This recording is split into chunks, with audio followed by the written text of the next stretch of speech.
nasa live ninyo ka, mayabang ka, Muslim ka sa live ninyo. Pero pag nandito ka, hindi ka na Muslim. Di ba? Nakausap na kita dati, recorded kita dati, may usapan tayo dati. Pangalan mo nakalagay doon, nirecord kita, pinost pa nga kita.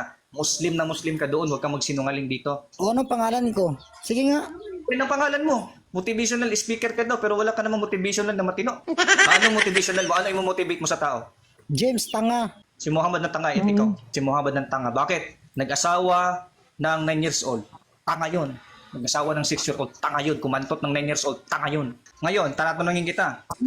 Ikaw ba kakantot ng 9 years old gagaya ni Muhammad? Yes or no? Kahit 1 years old, kaya ko. Wala naman pakialam. Kahit 1 years old, re-rapin ko, okay lang. Pakialam mo.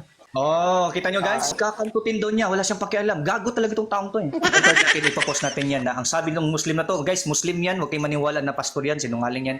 Muslim yan, follower yan ni Muhammad. Ang patunay na talagang follower sa ni Muhammad, to the point nakakantot siya ng 9 years old at binaba pa niya, pwede daw 1 year old kakantutin niya. Sabi ngayon na wala daw siyang pakialam. Hindi namin gagawin yan sapagkat hindi yung moral na gawain. Ang Diyos ng Islam, ganun eh. Kakantot daw ng 1 year old, wala daw siyang pakialam. Abay, tarantado ka pala.